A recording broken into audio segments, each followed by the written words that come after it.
Ndabe, thank you so much for honoring my invitation to come and share your wisdom with us.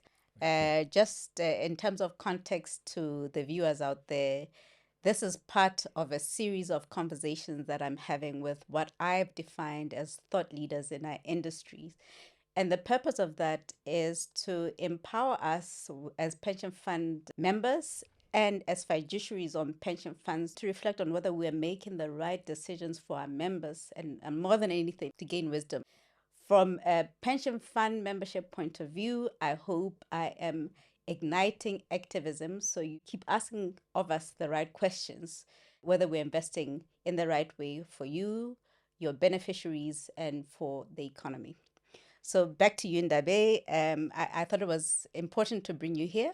You are the Chief Investment Officer for the Eskom Pension and Provident Fund, the second largest fund in South Africa. But you're now a founder of Mavovo Private Equity. Not only that, you've had an opportunity to engage and go all over the world to get back practice on what we should be doing right. But really, today we're here to talk about private markets and the role of private markets in pension fund portfolios, both from a diversification point of view, from a growth point of view. But within the South African context, and for me, this is an activism conversation. How can we use private pension fund assets to grow the economy? It's a huge issue. But for the interest of the people who are listening, I think we should start at the beginning. What is private markets? Mabacha, thank you for having me. And maybe before I launch into what private markets are, just a brief background about myself. Indeed, I've been in the financial services industry for more than a quarter of a century now, having started on the actuarial world, then moved into asset management, pension fund investments with EPPF. And now managing partner at Mavovo Capital, investing in both private equity and real assets slash infrastructure assets. Over the past 25 years, I've covered public markets, publicly listed markets, investments on the JSE and bond exchange, those type of listed and liquid investments. But I've also seen the importance of investing in unlisted investments, what we call private markets. There'll be private equity, to be private debt, and as well as infrastructure and real assets. The major categories would be in private equity, where one invests in unlisted companies, mid-market companies that need growth capital in order to scale up, to enter into new markets. There are also opportunities to be able to do something really at an earlier stage, what is called venture capital, or go really late stage when you're doing buyouts. But all of those are basically investments in unlisted companies. When it comes to real assets or infrastructure, one is looking at assets that are real, tangible assets of any normally functioning economy. So things like digital infrastructure, data centers, fiber networks, looking at transport roads, on the social infrastructure, looking at things like healthcare, all those things that are basically part of either the social infrastructure or the economic one. And then going to private debt, which is unlisted debt. So that basically covers the whole gamut of private markets. For a company to be listed on the stock market, it has to have a certain track record, and not all the opportunities or not all the companies that employ people are listed. And not all the good ideas are on the Not JSE. all the good Yeah. ideas on the JSE. Actually, if you're seeing what has been happening internationally, more than 20 to 25% of allocations by global pension funds are in the so-called private markets that will cover private equity, cover infrastructure. So these are, your top pension funds markets like Australia, America, UK. It's actually is an important asset class, and it has different characteristics. We're beginning to see an improvement in South Africa, but we're still lagging behind, Yes. you know? And I guess what I want you to share with the audience is Why is it important from a portfolio diversification point of view, from a returns point of view, how we can use this assets to improve the real economy? I'll take private equity and things that we focus on at Mavovo Capital is looking for opportunities where we can have high returns at a lower risk and still be able to drive impact, be job creation and various other things that are important from a socio-economic point of view. Being able to choose the companies that not only are leaders in their sub-industries, but can also be bought at reasonable valuations that make sense, and also allowing us to get on the board and be able to change things that we need to change. We could find an asset that's somewhere in KZN or somewhere in the Eastern Cape, be able to invest in that asset, wanting to actually stimulate the economic growth in that area. If I look at real assets, some of the investments that are needed to bridge the digital divide is one of actually being able to put data centers, fiber, in order to bring all of these investments and all of these opportunities to people who need them the most. These investments, you can get them at good returns and at a lower risk because of the due diligence that one gets, while at the same time driving impact.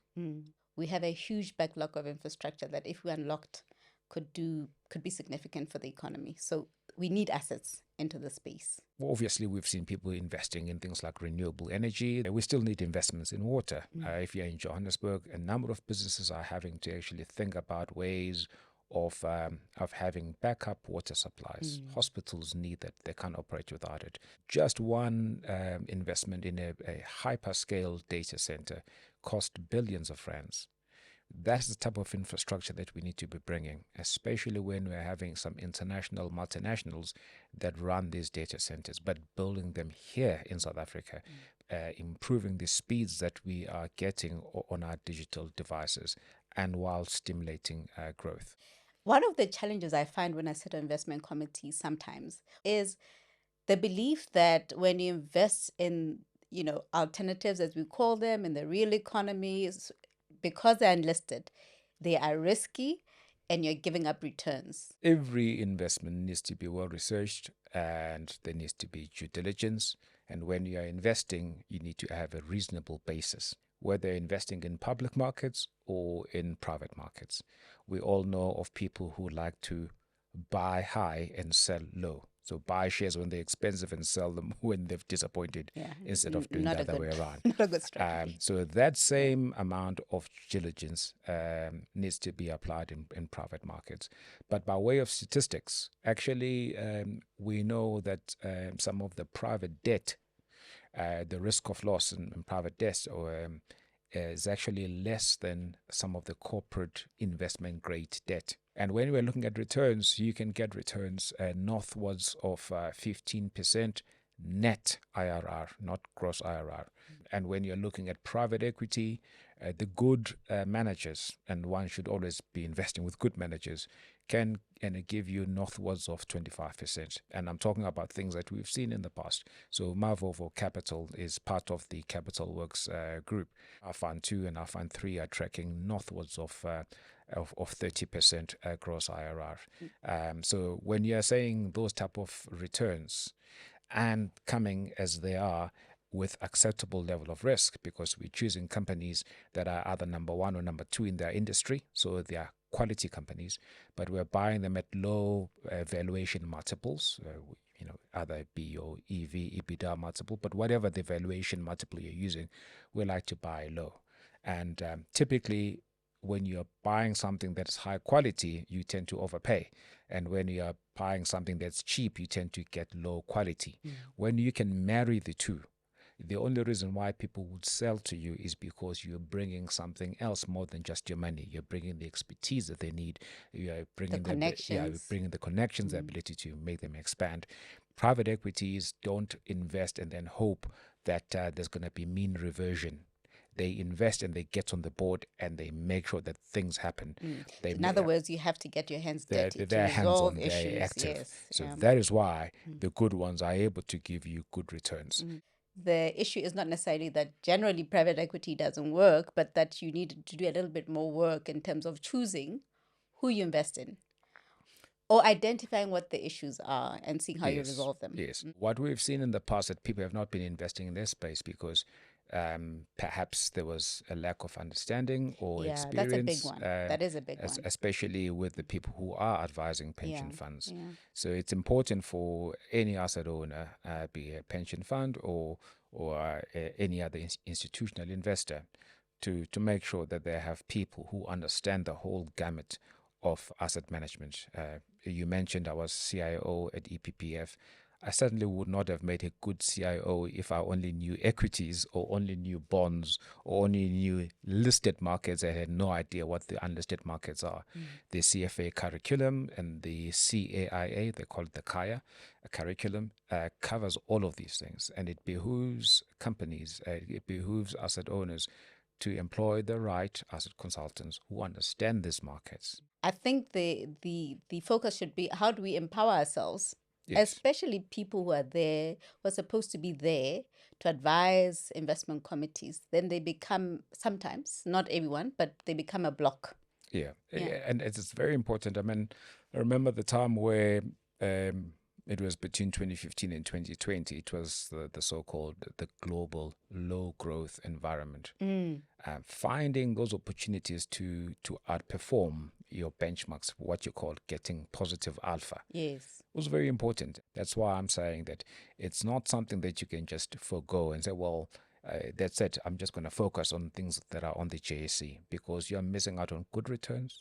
You're missing out on investments that, when done well, would actually be less risky and investment that will drive the impact that we want to have job creating growth. And another part of it is that as an asset owner, you want to have enough money to retire on, right?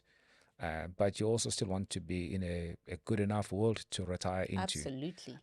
So you need to have the infrastructure, you need to have the services, and you need to have your own children, grandchildren being employed and being in a place where they can get employment. I feel like as pension fund decision makers, the decisions need to be taken by us. I think very often we delegate decisions to the people who are there to advise us. Whereas we can be saying, this is what we want, and then you figure out how to help us do those investments without increasing risk. You know, one of the things that fiduciaries on funds dislike more than anything, having to explain things that they don't understand to the regulator. Yes, So we're risk managers more than anything. yes, But I do think it's not staying away from these things, but it's to say, one, how do the people who advise us, including ourselves, how are we empowered? But secondly, that we take decisions. Very often I find a lot of funds delegate those decisions to the people who advise them. mm, Yeah. mm. And I think it's always good to be well advised, Mm. but the fiduciary is the trustee, Yeah. and they need to take that duty seriously, and they do. And more importantly, they're the ones who live with the people, with the beneficiaries, and they know exactly that even when you have your money and wherever you are, there are no good shops or shopping malls. There's no good infrastructure. There's no affordable educational facilities. All of those things, you get affected, even though you've got enough money. But you're surrounded by people who have need, who don't have things that they can have. Now, other people tend to think that's government's job. Our They job do. as Yeah. investment professionals, as actuaries, is to get the highest return somewhere else, and somewhere somehow, if you've got whatever a large pot of money, you're gonna be just fine. It doesn't work that way. But it doesn't, because actually you find that those people who are saving for pension funds, they still have children that they need to take to schools, and the schools are expensive.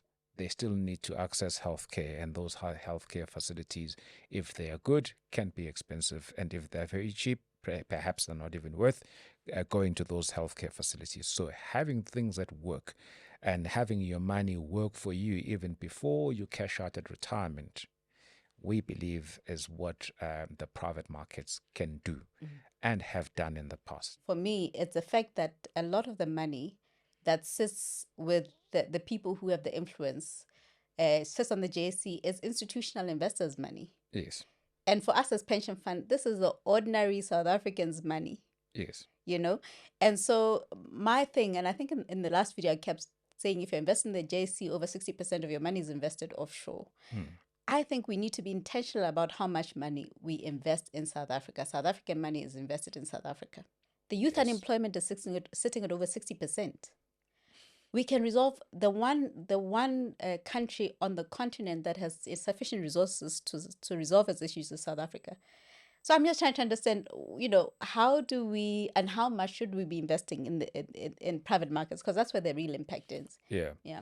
Maybe starting on the public markets, indeed, more than 65% of the listed property funds, those funds are actually, the exposure is to international assets.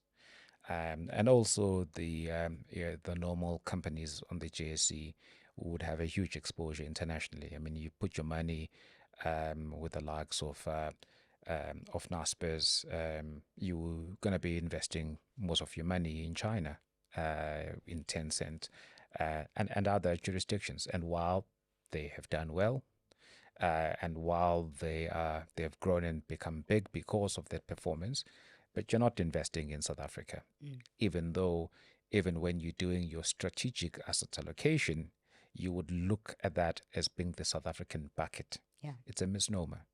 Better call it what it is. The time where you can be intentional about where you want to be is in private markets, because the people you give money to, you know exactly where they're going to be investing.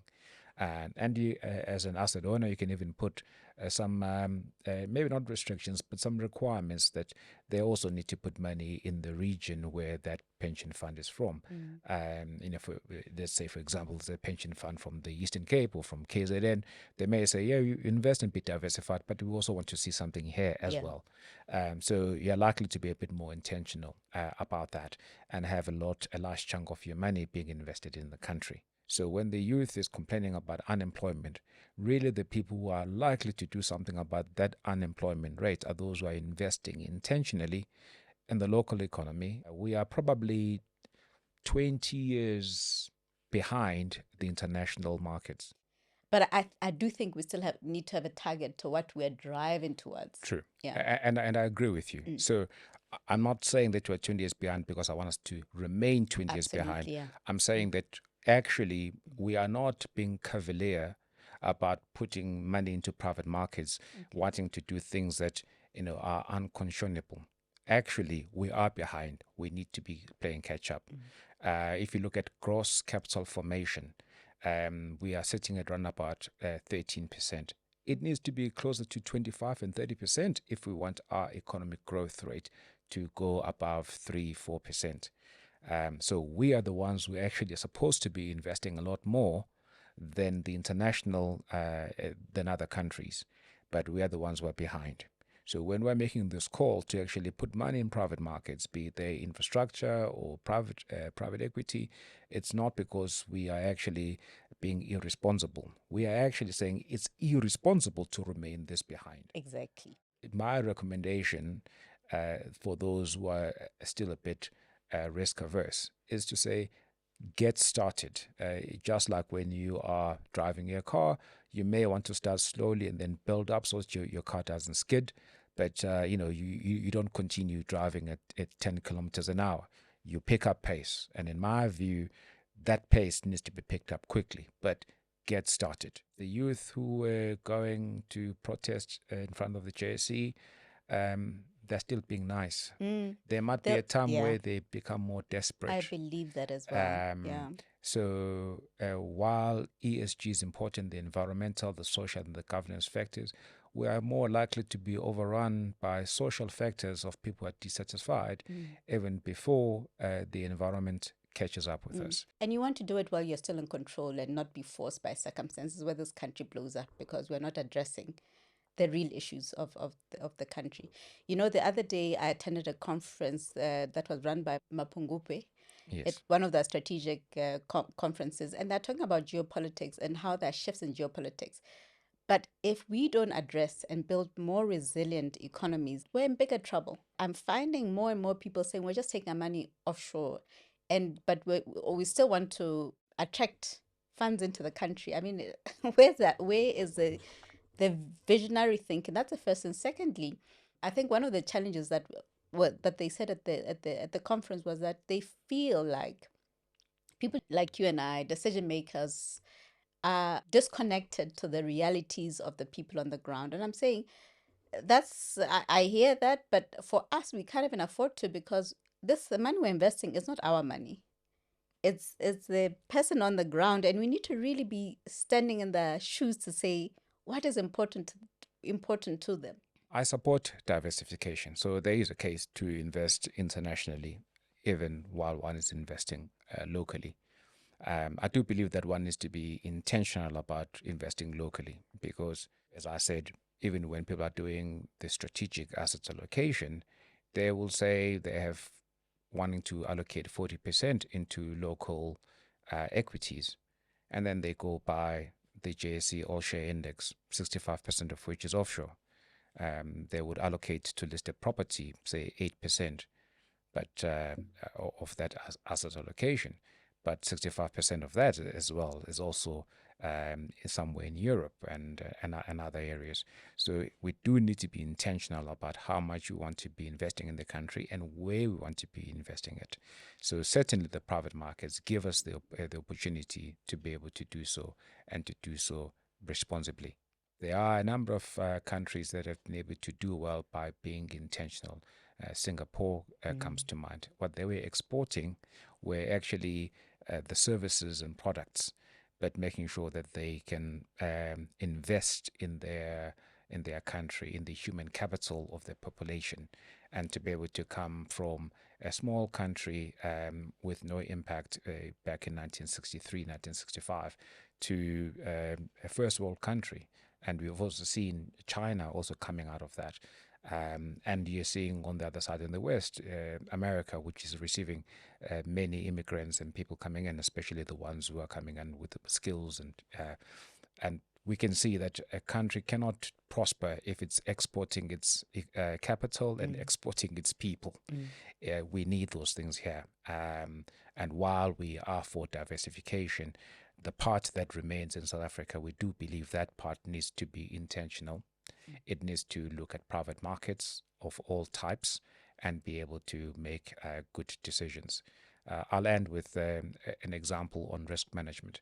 If you have a car that's traveling at 100 kilometers an hour on a nice open road versus another one that's traveling at 60 kilometers an hour on that same open road, it is easy to think that the one traveling at 60 kilometers an hour is actually safer until someone tells you that the one traveling at 100 kilometers an hour has these very good brakes that are very strong, these red caliper brakes, and it also has a seat belt. And the one traveling at 60 has no brakes and no seat belt. So what I'm saying is that sometimes when you've got very good, effective risk management, you can do a lot more and still remain safer rather than those who do not actually are taking that risk management framework. Even when they are slow, they are still not being safe. And I think for the country, it is unsafe for us to not be intentional in our investments, to not make sure that our investments are generating growth, job creating growth, positive impact, lower risk. And to just think that if we've given the money into the public markets, the market's going to take care of everything. There is a place for the market. There's also a place for private markets. On that note, Ndabe, I think that is a very good ending. And I also want to end off with the one sentence I took from you is that a country cannot prosper if it's exporting its capital and its human resources. I think that's a powerful thing. And I hope you've left us with food for thought as asset allocators, decision makers on pension funds to be intentional.